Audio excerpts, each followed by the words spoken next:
Welcome to the Unnamed Podcast. My name's Eddie from Eddytainment. And I'm Paul from IoMGeek. And Eddie and I decided to get on the mics, talk with you all about Halloween Horror Nights and all sorts of goodies. Today we're going to talk about Halloween Horror Nights. We're going to talk about the announcements so far, the speculation of what's to come, talk a little bit about Universal Horror Unleashed. There was a pretty big announcement about that recently. But this, like Eddie mentioned, is an unnamed podcast. We want to kick this thing off talking about these things, but we'll be talking about other haunt events and other things that just interest Eddie and I. Obviously, we'll be talking about Howl-O-Scream because that's such a big deal for us. We'll probably be talking about King's Dominion and the Halloween haunt event and whatever haunt season brings up. But this is Eddie and I, getting on the mics to talk about this kind of stuff. If you're not familiar with either one of us, um, we are both YouTube content creators in the theme park area, theme park genre. Um, like I said, my name is Paul. My YouTube channel is IOM Eddie is Eddie. Eddie from Eddytainment. And both of us have a long storied line of content coverage for Halloween Horror Nights. We both have been going to the event for several years. So when you sit down with us, you're looking at getting a lot of knowledge, a lot of actual hands-on experience, and we've also put out a lot of content out there to help you guys make the most of your experience. Yeah, that's actually probably a good start. You mentioned we've been going to Halloween Horror Nights for a while now. Um, when was your first Halloween Horror Nights? It was 1999. Oh, okay. So you beat me by a few years. Mine's 2003. Yeah. That being said, I think overall we may have gone around the same amount of times because I did have like some. I had like the first couple years I went, then I took like a long hiatus, and then I returned back, and it's probably been over 10 years that I've gone now straight without missing a date. But in total, I would really have to like sit down and figure out how many times I've been to the event, but been going for a really long time. Back in the Yeah, Islands of Fears days. yeah, the island. Those were fun. The Islands of Fear. My first year was 2003, which was the year of the director Yep. HHN 13. That was an awesome year. Awesome. I mean, I still remember specifically the first house, Halloween Horror Nights house that I went into, which was All Night Die-In. Oh yeah. And yeah, we did the stay and scream, and we were able to go through that house, and we went through that house alone. That was back in the day. Like, it wasn't premium scream night, did not have express, just literally was able to go through that house alone because the crowds were that different back in Yeah. 2003 than they are in 2025. But yeah, Oh I yeah. think I was doing the math a little earlier today, and I think pretty sure this is my 17th year going Yeah. to the event. So yeah, it's been going for, I did skip, obviously a Yep. few years in there. I think, after 13, the next year I went was 17, which was the Carnival of Carnage year. But yeah, 17 Yeah. years. And I told myself, you know, I told myself that after HHN 30, I would take a break. I was like, I just want to go to HHN 30, and then I'll take a few years off, try other things, right? Instead of going to Florida every year and doing this. But then COVID happened and I had to take a year off. And so then HHN 30 happened, and it was like, okay, well, but I already took a year off. So now I've been going straight. So, other than the Yeah. COVID year, I've been going solid since HHN 24 in 2014. Yeah. So 10 years straight. So this would be the 11th straight year.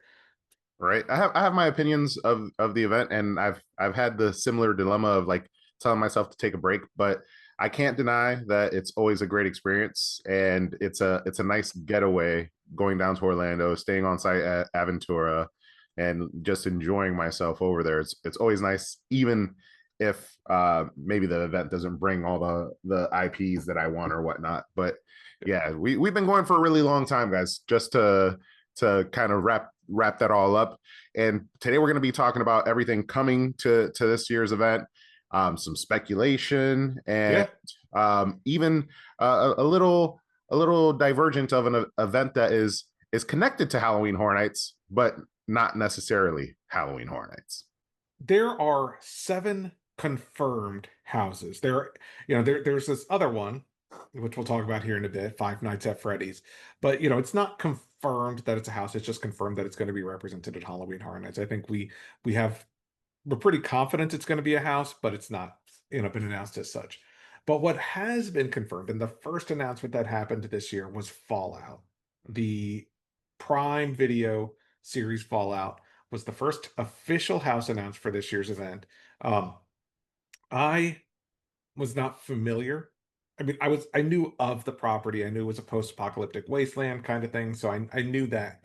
But I was not really, you know, I hadn't played the games. I hadn't watched the show. But this week I was able to finish watching the first season of Fallout. So I'm all caught up. I'm ready. I'm gonna understand the house. Because I'm sure there are going to be things represented in the house that I'm sure you can enjoy the house with or without having been a fan of the show. But now that I've seen the show, I think I'll be able to understand the house a little bit more. Because I do find that when those HHN houses are based on shows or movies I haven't seen, I don't like American Horror Story, for example. I don't quite get it. So it's not, so it loses something for me. Yeah, yeah, and Fallout. I haven't watched yet, but I will be. I'll be doing my HHN homework in advance of the actual event. But to that point, what was the other house recently that came to the event that was also a game? Oh, The Last of Us. The Duh. Last of Us. Yeah, Yeah, The Last of Us. That's right. yeah. I actually thought The Last of Us was a pretty solid house. I I thought it thought was they did amazing. a good job with it. Yeah. Yeah, California's version of it was spectacular. So, to your point, you don't always need to be a huge fan of it because I wasn't a fan of that show and I started watching it, but I didn't finish it before going to the event, Yeah. and I never picked it back up. But the house was spectacular. I think, with The Last of Us, you can kind of get like zombie, you can kind of understand zombies and like mutated creatures. And I think that's how Fallout is. It's Yeah, post-apocalyptic. We've seen that many times, not just at HHN, but just in media in general. So I don't think that, while there are certain aspects to Fallout that are a little bit more specific, there's kind of this 60s era vibe to it. Um, that makes it a little bit different. I do think as long as you understand post-apocalyptic wasteland, the roaches are big, there's some creatures, there's a little bit of zombie stuff in there too.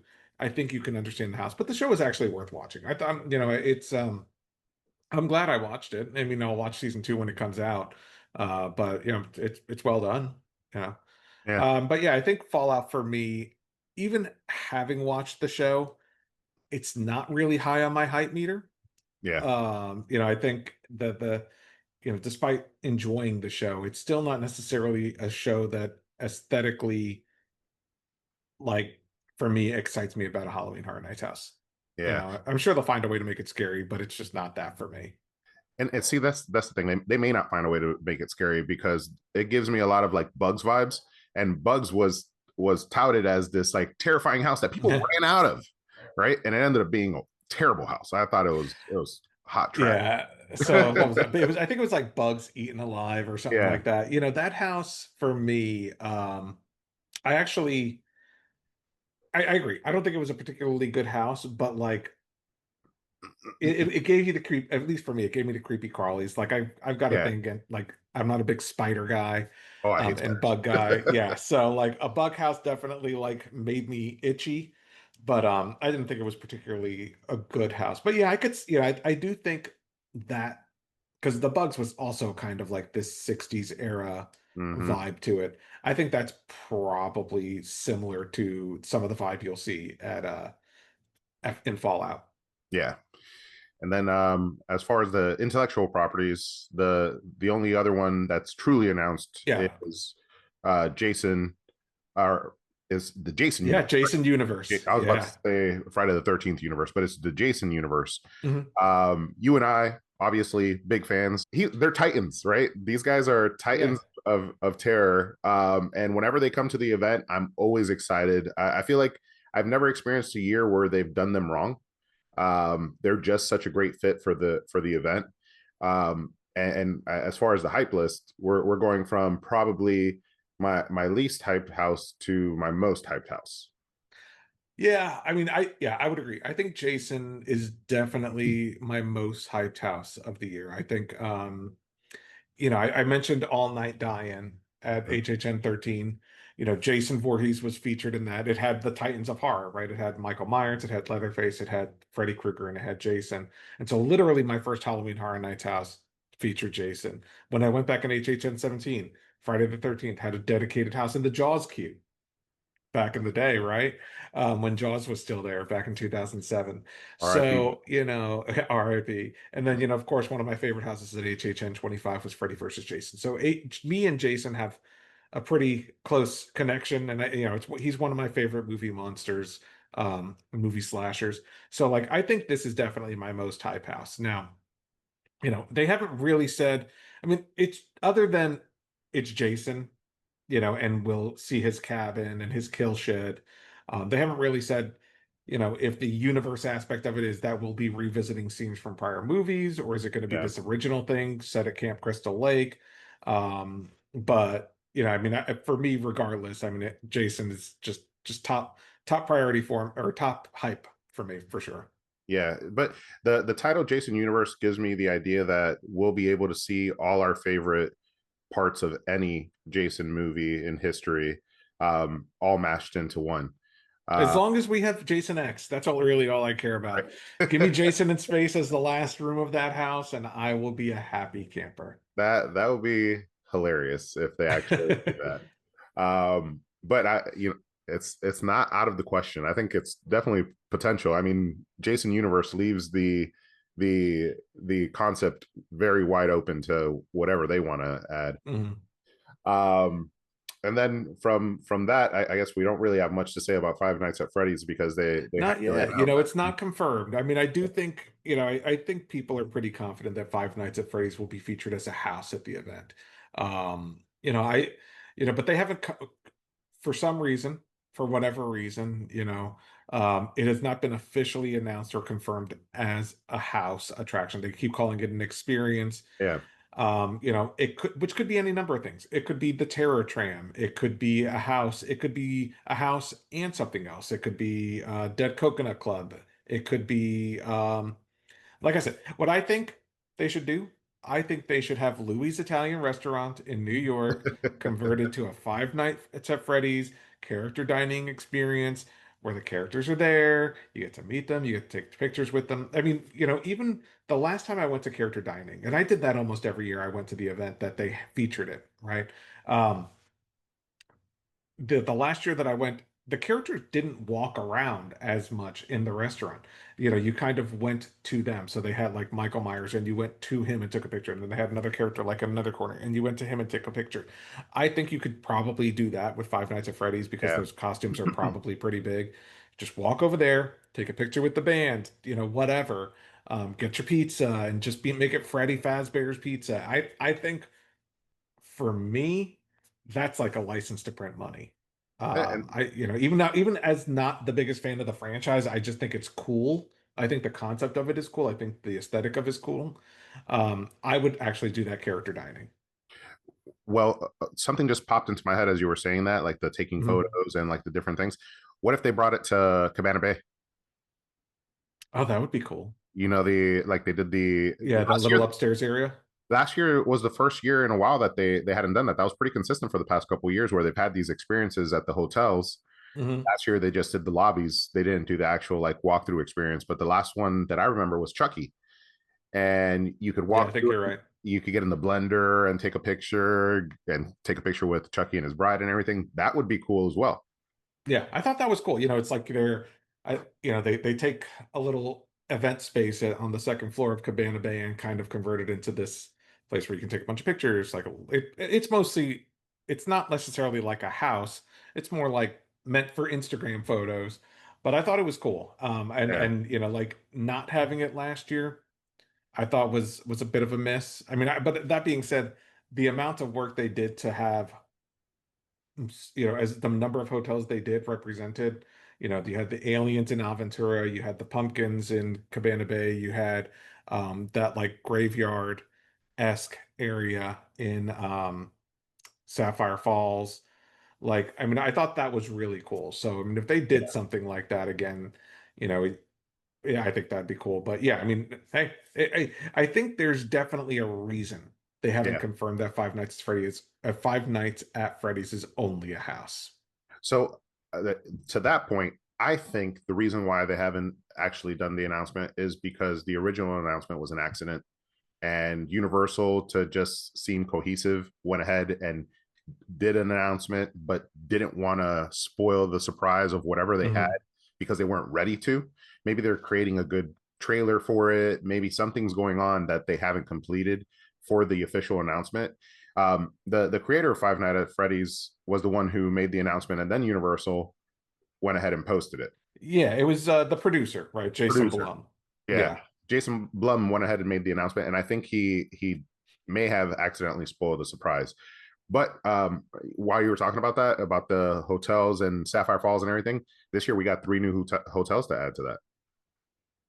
Oh, that's true. Yeah, we've got Terra Luna, Grant, Stella Nova, and yeah, Grand and Grand Helio. Helios. Yeah. I will tell you, I would actually be surprised if they do anything at those hotels. Oh man, I feel like it would be a miss if they didn't. They need to pull the crowds and bridge that gap for Epic and Halloween Horror Nights this year. So I have a video about this that's coming up. I think I showed you kind of the idea that I have written down, but Hmm. um, this year the company's biggest event meets its newest and shiniest toy, right? Okay. All How, right. how do you bridge that gap to make sure that the people coming for Halloween Horror Nights go experience Epic, and the people coming for Epic go experience Halloween Horror Nights? Yeah, because I will tell you, as you know, and I went to Epic earlier this year, and you know that video's on my channel. I personally have no plans to visit Epic Universe while I'm in Halloween Horror Nights. You know, I think the distance between them is such that, and when I mean like Epic Universe versus Universal Studios and Mm-hmm. Halloween Horror Nights and Islands of Adventure and you know the hotels on property there.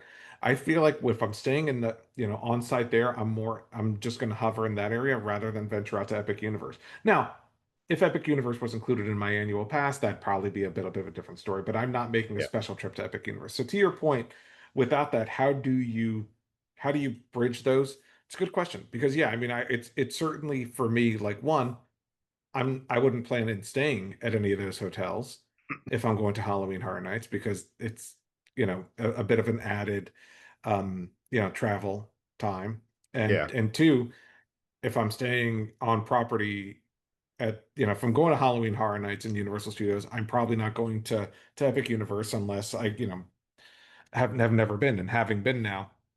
So yeah, yeah, good point. I don't know. Yeah, with the three new hotels, yeah, like I said, I would be surprised if they do anything at any of them, but if they do, that would be cool. yeah. I feel like they have to, because more to your point, I wouldn't stay at any of those hotels unless I was going to Epic. But Hmm. if they did something in the lobby that's interesting, more interesting than Aventura, which is where Hmm. I will stay more than likely, then I would potentially think about staying there. Something that ties into the event, right? So if the like walkthrough experience for like Chucky or something like that was over there, maybe. I'm hopeful that they find a way to incorporate it, but I wonder if they're just trying to keep it as its own thing right now to just to draw people there specifically for Epic. That's going Yeah. to be something that in the long run will be very interesting because it's not that far of a drive. Let's be Yeah. honest, like especially because you don't have to drive it. The shuttle, but I mean we've timed it. It's only like a 12 to 15 minute shuttle, which is not Yep. that long. Heck, No. sometimes from Cabana Bay or Aventura, the shuttle takes the same amount of time to get to the park. It just feels further away. So I don't know. I'm Yeah. I'm curious, but yeah. So, we've obviously got these IP, these intellectual properties, but this week Universal also shared all of the original property houses, the houses based on original ideas by the Halloween Horror Nights creative teams, and we can kind of talk about those together because they you know there's not a ton of information about any of them specifically. They were kind of just announced separately. But so obviously we started with El Artista. And That Artista. was a Spanish haunting that was announced at a panel at Spooky Empire. And then after that, we had Hatchet and Chains, Demon Bounty Hunters. We had Dolls, Let's Play Dead, Grave of Flesh, and Gulkin, Monsters of the North. And so those are the five original property houses that were announced over the last week or so. I think a lot of fans are excited about El Artista. The creative minds behind that also worked on some of HHN's most beautiful houses, houses like Dead Man's Pier. So I think a lot of fans are excited about that. Dolls Let's Play Dead for me is probably the one I'm most interested in, just because I think if I want to go for straight creepy, give me a house full of creepy dolls. That's my jam. So I think Dolls Let's Play Dead for me has the potential to be the creepiest, and that's probably the one I'm most hype about of the original houses. I think most of them have some interesting concepts. I think Grave of Flesh, with what little we know about it, and with the little bit of art they've shown, not doesn't doesn't seem like there's much to it. You've got the great, you're in a graveyard, and then you go into the underworld. There's not enough meat on the bone for me to get excited about that one. But what about you? With these original properties? So for me, with the original properties, I know people are hyped about El Artista because of the creative team behind it, and as far as aesthetics, I'm excited about that as well. But I can't like help but look at it and think it's just a rehashed idea that they just changed around a couple of pieces. It's like the darkest deal, and there's so many similarities in the storyline. They just move the pieces around so it seems like a fresh new idea. Um, so that house to me is like in the back of my list outside of aesthetics. It might end up blowing my mind when it comes to the original properties. It's a hit or miss for me. It's hard to get hyped up for them because the only thing we could use is our imagination, and our imagination could also lead us to some um, disappointment because we get there and we were way off on what it was going to be like. But Galkin is actually the one that to me sticks out the most because I'm a Game of Thrones fan, and the art for it and the story for it seems like White Walkers and Game of Thrones. And Okay, I hadn't really thought about that when they announced it, but yeah, you're right. It probably could very well be inspired by Game of Thrones, because you have that like White Walker looking creature on there, yeah, and then you've got the wolf, yep, So yeah, that's a good point. It is probably a little bit of Game of Thrones inspiration there. right. So I'm excited for that one. Dolls as well. Dolls, I mean that's just creepy. In general, you got Chucky back there, you got Annabelle, and a bunch of other like dolls in general in history that have been super terrifying.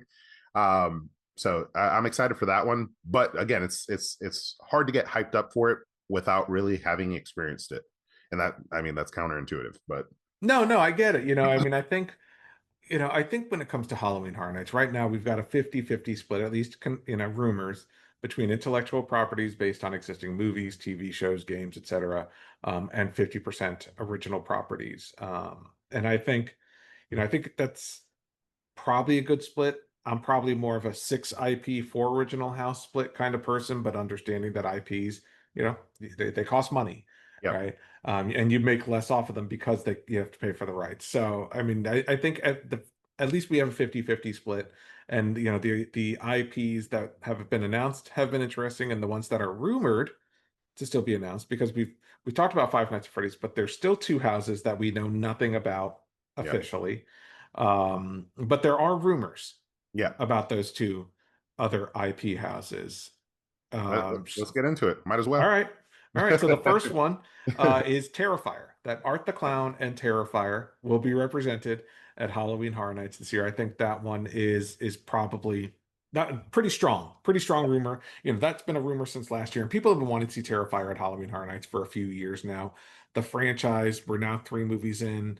They do very well, especially this third one released last year at the movie theaters.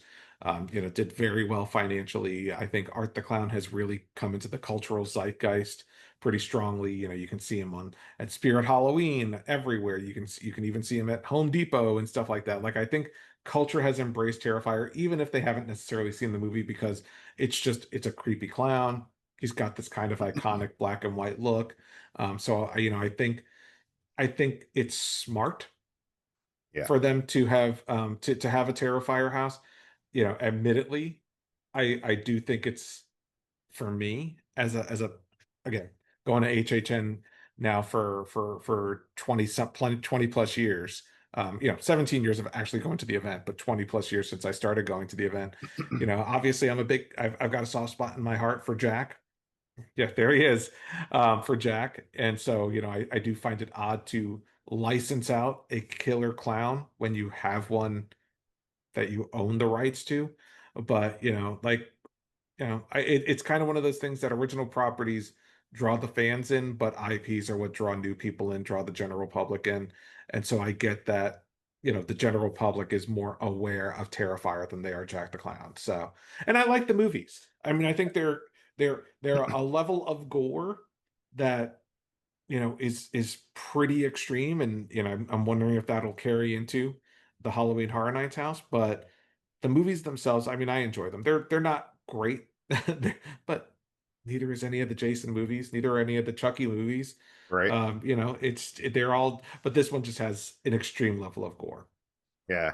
I feel you on the whole clown thing, but I think the whole point is, Jack is near and dear to us, but the general public is going to be more aware of Terrifier. That being said, we had a conversation when this announcement happened, and I don't think that it's going to be the draw that most expect, at least from the grand scheme of things, Hmm. right? It's going to draw like some hardcore enthusiasts of this movie that maybe haven't been to Halloween Horror Nights, but it's not going to draw a large portion of the population that's not aware of Halloween Horror Nights, right? Um, Hmm. but it does seem like, because of the movie and like the gore, like you said, it's like Halloween Horror Nights going back to like its actual like scary roots. So Yeah. I'm excited for it for that. I haven't seen the movies, but it's on my HHN homework. All right, I'll check all All these guys right. off before I go. You'll have to let me know what you think, because it's an acquired taste. I, Terrifier is an acquired taste for sure. I've seen some clips and it does look kind of interesting, the filming style. Yeah. And that's probably why I haven't watched it. But now that it's coming to Halloween Horror Nights, I will bring myself to watch it. It's part of the homework. You got 2 months. You Yep. have 2 months from today, Yeah. as of this recording. Yeah. Unless you go to Premium Scream now, you have 2 months from the date of this recording to get caught up on Fallout and Terrifier, and apparently, potentially, speculatively, to get caught up on some WWE on Yep. Netflix, because the final, but rumored intellectual property coming to the event is a house based on the concept and background of the Wyatt Six, Yep. Bray Wyatt and the Wyatt Six.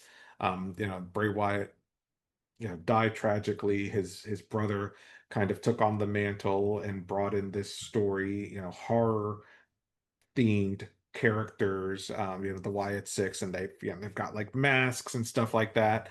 And so I know you're not, I know you have negative hype, as they Yeah. say, Yeah. on this one.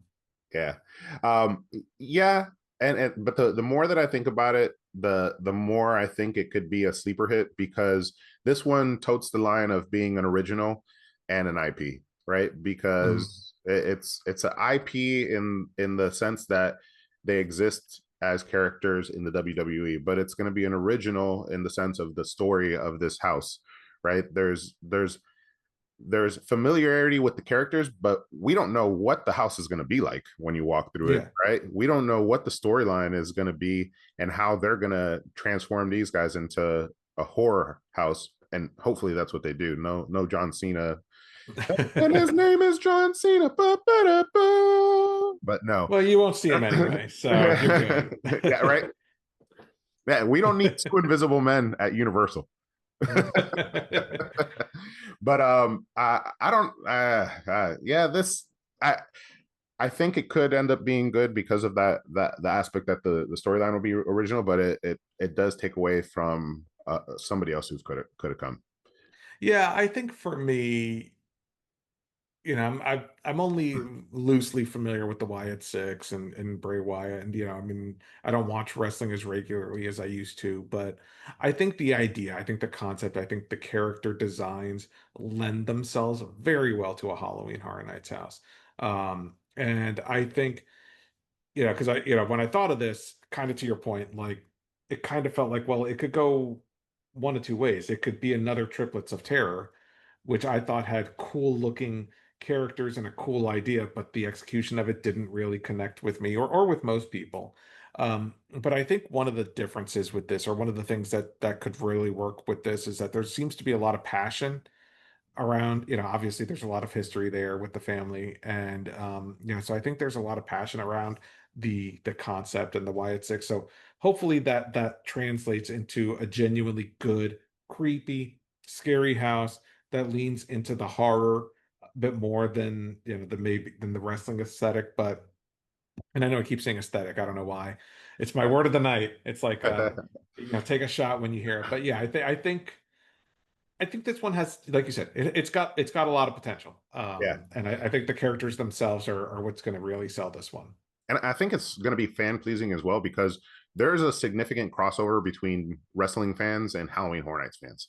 Oh, absolutely. I I never noticed it because I fell off of wrestling, but then when I started getting into like different chats with different friends that I met at the event, whenever WWE events pop off, the chat blows up with them like excited and talking about it. And then I started noticing that this is a consistent thing within the fan base. A lot of people, there's a significant crossover of WWE fans and Halloween Horror Nights fans. So I think it's going to be pleasing to a lot of people. But that's not me, unfortunately.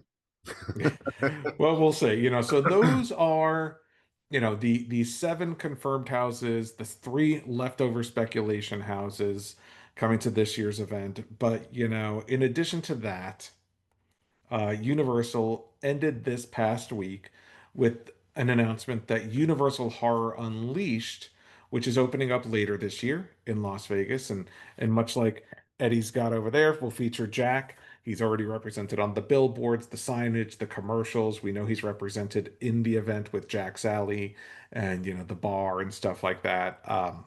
Universal Horror Unleashed, in addition to opening up in mid-August in Las Vegas, they are working on a second location coming in 2027, I think is what I read somewhere, to Chicago, Illinois.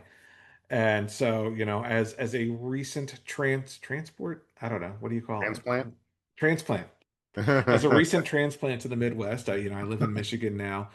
Chicago's only at 4 hours away, and I'm pretty psyched about it. And don't get me wrong, I'm excited about the Las Vegas one, but getting to Las Vegas, a little bit more effort Yeah. for me than getting to Chicago. So, if they have an event in Chicago, it's something that I'm likely to go to, more than one time a year, as long as, there's a reason to draw me back to it. And I think that ultimately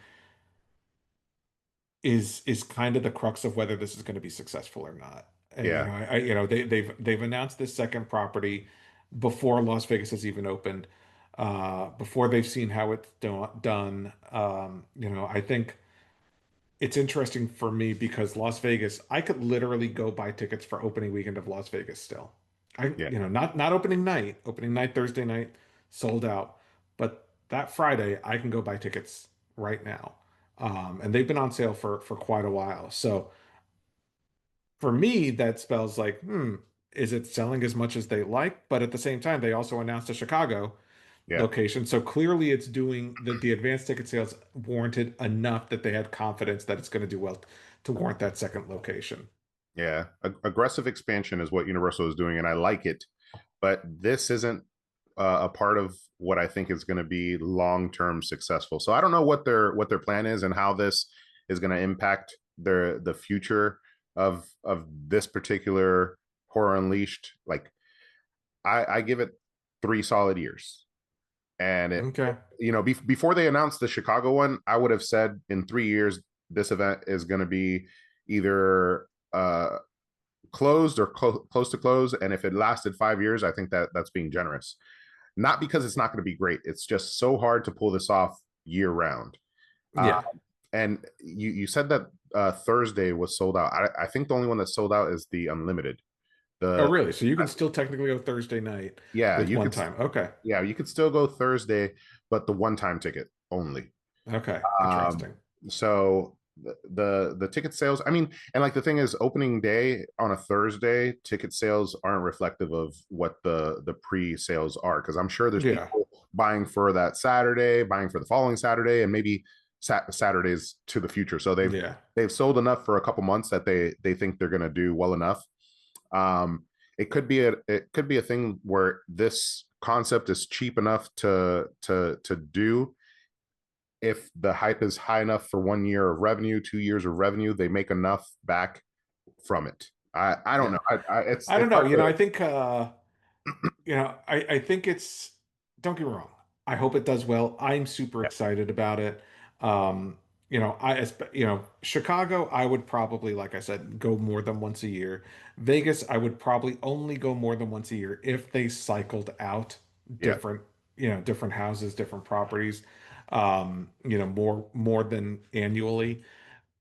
And I think that's the only recipe. And again, I'm not in the business. They're way smarter than I am. They've got a plan. But I think the only way for this to be a lucrative, or the only way for this to be really successful is that you have to cycle out properties you have to find the right cadence of yeah, cycling in and out houses. And I think long term, the business model may need to evolve so that you can enter the the space of Universal Horror Unleashed for either no fee or minimal fee. That way, if you just want to go for dinner, you just want to go for cocktails or a night out, but not actually experience the haunted houses, that you can, and then you make the haunted houses a premium fee. Not necessarily a premium fee, but just more, right? You have to yeah, pay to go to the haunted houses. But if you just want to go have dinner, you just want to go have a cocktail at Jack's Alley, they'll get you in the costs, right, of the food and the beverages, and you can probably add an entertainment fee because of the actors that are represented there. But I think for these to be long-term successful, that's probably the business model that they would have to adopt, because I find it hard to believe that a year-round haunted house, even in Las Vegas, which we've seen it not work before with yeah, Eli Ross Scoratorium. Even with the pedigree of Universal, I think it's a hard sell in April. yeah, You know, or do you want to go to the Texas Chainsaw Massacre house in Las Vegas? yeah. Even in December, it's going to be a hard Yeah, sell. yeah, December, right? You know, Yeah, so and maybe, yeah, again, they've done their market research. I would yeah. hope, they've got a plan.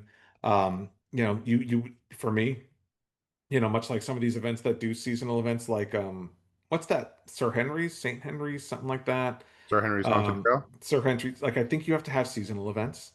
Um, but I don't think, like, you've got to have a Christmas themed horror movie. Maybe get the Krampus license. You got to do a couple of things like that to keep the event fresh in those seasons where people are not focused on horror based content. Well, Um, That's so that's that's a good point. And um, again, like you, don't get me wrong. I want this to do well. This is something that if it was in my state, I'd be at a regular basis. Oh, It's absolutely. made for me. It's I say that though. I say that, but when I lived in Virginia Beach area, Chesapeake, Virginia, and there's a house there, Frightmare, which, kudos to them. I wouldn't say they're open year round, but they definitely have an event for every holiday. They've got St. Patrick's Day, they've got, Valentine's Day, they've got something for every holiday. I rarely go for those, just because, it's just, it's only one weekend. It's not convenient for me because I'm focused on something else during that holiday, yeah, that kind of thing. And I mean, it does well enough for them. They've been open for a few years now, but if this was, I guess I'll find out when I have it only 4 hours away. Will I go to it, with some type of frequency, or will it still just be kind of, okay, well, that was great. Had a good time. Let me wait for, yeah, when they cycle out some of these houses for something new, then I'll go again. And that, I'm curious. I'm curious to see how me as a consumer will react to having a Halloween Horror Nights experience accessible whenever I want. yeah. It'll be interesting. And I compare it also to the Disney venture, which was Disney Quest. Hmm. It started in Chicago and was a failed venture. This Mm. seems similar, but on with a different approach, right? Disney Quest gaming. This is horror, and like haunted houses, but still, Which I would argue is even more niche yeah, than video games, right? Video games anyone can go play. but maybe they have some type of insight. I mean, horror has started to grow so fast. I mean, Halloween Horror Nights used to be a few days at the end of October. Now Mhm. it's going on to soon become 3 months. It's already over 2 months long. You know? Fair point. Fair point. It's still very financially successful. Yeah. So, I think this begs a lot more conversation, Yeah. especially as we get closer to Universal Horror Unleashed opening. And like I mentioned earlier, this is just our first shot at this podcast. We will definitely be recording more over the next few months in haunt season. So if you did like this, definitely leave us a comment down below. Let us know your feedback on Yep. today's episode. Let us know what you'd like to hear us talk about, what your opinions are on what we talked about, because we want to keep. I enjoy talking to Eddie sometimes. Uh, Sometimes. sometimes it was good tonight. Yeah. So I want to do more of it, and I want you guys to share in the experience with us. So definitely leave us a comment. Let us know you want more of this. Give us a thumbs up on this video because that helps us out to know that you liked this, and hit the subscribe button and notification bells on both our channels so that way you know when we release more content. I think we've got a lot to talk about. I think some of the, we had a lot of news. This was our first episode, and because there was so much, we had a lot of news to talk about. But I think, future episodes we'll get into some more deep dive stuff. We'll talk a little bit more. I would love to talk a little bit more about Universal Horror Unleashed and that experience. I want to talk a little bit more about delve into the history of Halloween Horror Nights and compare with some of what we're seeing this year, that kind of thing. Oh So, yeah.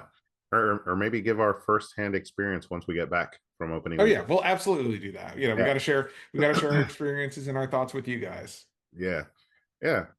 I look forward to it. Well, there's a lot that we could do on here, and worst case scenario, we get to have a good conversation. Yeah, exactly. Well, thank you everyone for watching. We will see you next time. Deuces.